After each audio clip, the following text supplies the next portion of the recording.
लेकिन मैं अपने बेटे और पोते किसी को भी आर्मी में जाना बिल्कुल पसंद नहीं करूंगी और जाने भी देना नहीं चाहती। ठीक है, जो आर्मी की हालात है इतनी खराब हो चुकी, कारगिल युद्ध की जो अभी वो मनाया जा रहा है, उनके पास जूते तक नहीं थे आर्मी में पहाड़ों में चढ़ने के लिए। जवान ऑफिसरों को पहाड़ों पे चढ़ाया गया है। किस लिए मारे गए? जिनकी ट्रेनिंग भी पूरी नहीं हुई। क्यों कारगिल युद्ध में भेजे गए बच्चे? वो माए नहीं थी जिन्होंने पाल पाल के अपने ऑफिसर बनाए थे? क्यों नहीं ट्रेनिंग दे दे के भेजे गए सरकार ने?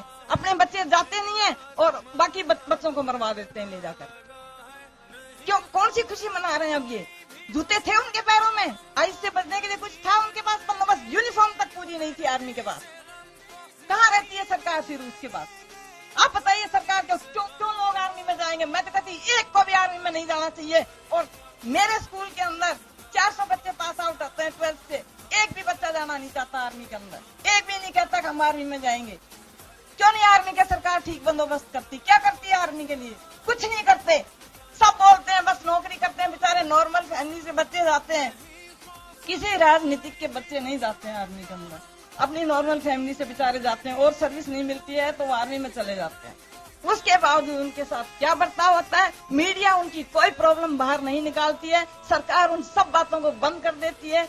एक सिविल अगर कुएं में गिर जाता है तो उसके बाद भी महीनों दिखाया जाता है, और एक जवान शहीद हो जाता है और फ्रंट पे मर जाता है, उसका एक दिन दिखाकर नहीं बताते कि किस मुसीबतों में मरा हुआ है वो आदमी।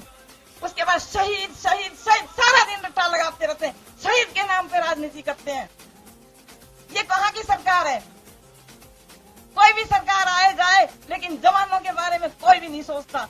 तो नाजरीन, यही थे आज की हमारी वीडियो। उम्मीद करता हूँ आपको पसंद आई होगी। अगर ऐसा है तो हमारी वीडियो को लाइक और चैनल को सब्सक्राइब कर दीजिएगा और अपने मेज़बान मोहम्मद अनीस आरिफ को दें इजाज़त। मिलते हैं नई वीडियो के साथ, तब तक के लिए अल्लाह नेगेबान।